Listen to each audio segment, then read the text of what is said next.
Alasdair, how would you optimize the post-trade operation of the stock market without losing the Aquis trading cost savings you mentioned earlier? The post-trade is absolutely essential. And I think what we have to do here is we have interoperability between the three clearing houses that we use. So we're really much at the front end. But our objective is to be one of the world's leading exchange services group. So we need to tackle at some point in time what is going to happen at the post-trade. Now, there's many people talking about distributed ledger technology. Is that the way forward? Can we get to T+0 without distributed ledger technology? How can we reduce cost savings? And funnily enough, I will tell a secret now that I've actually probably never told anybody, but one of the things I was thinking about doing prior to setting up Aquis was to have a direct exchange for the asset management community. So one of the things, obviously, it's been interesting in this theme throughout the course of today is the fact that you are an active entrepreneur in the exchange industry, and there are not that many people who can be described as entrepreneurial exchange executives. Do you have any advice, hints, or tips for anybody out there who's looking to build a new market in whatever asset class it may be?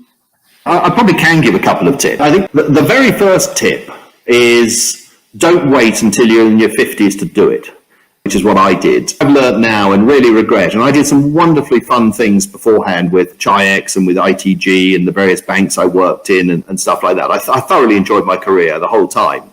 But I really do wish I'd done this earlier, because I think the exciting thing about the entrepreneur is I look at myself now, I am 60, I am hugely excited, huge energy for it, huge passion for it. And I think the second thing is about passion. If you want to do something, and people sort of laugh at me and sort of go, you can't be serious about it, but it's not about the money. I think if you're an entrepreneur and you want to come in and get rich, as most people try and do, and they think as being an entrepreneur is the way to making gazillions. For me, it never has been. And for the people I've known in other industries and other businesses, it's the passion that counts. I want on the sort of, my tombstone, my epitaph to be, he changed a business so that many people benefited. Now, if I benefit that outcome, great and fantastic, well done. But it's not the reason for doing it.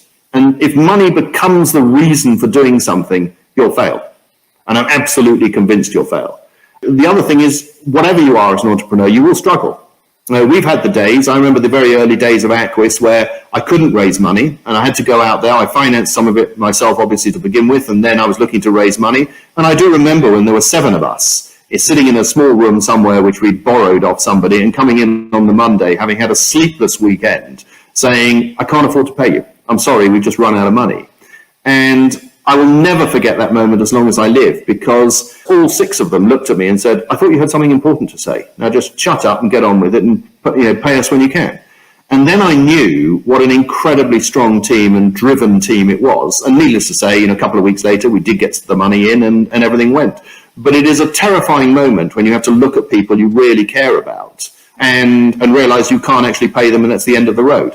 And I think one of the things every entrepreneur has is, you look at the edge of the cliff and you try and find out ways, and you'll do anything, absolutely anything legal, obviously that is, to make certain that you succeed. And I think it's that drive, that passion, and that youth, maybe, that is required. But if you've got it, my God, is this a fun thing to do. I'm enjoying my life more than I've ever enjoyed it before.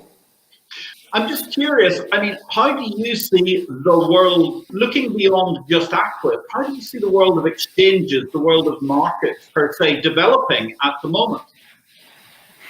Well, the world of exchanges seems to want to change themselves into data businesses. If we look at the London Stock Exchange and Refinitiv deals, we look at the consolidation that's going on with Euronext and Borsa Italiana and Swiss and the Spanish exchanges, etc. And so clearly we're seeing a period of consolidation, and we're seeing a period of trying to make money out of different things to what I would say traditional exchanges used to make money out of.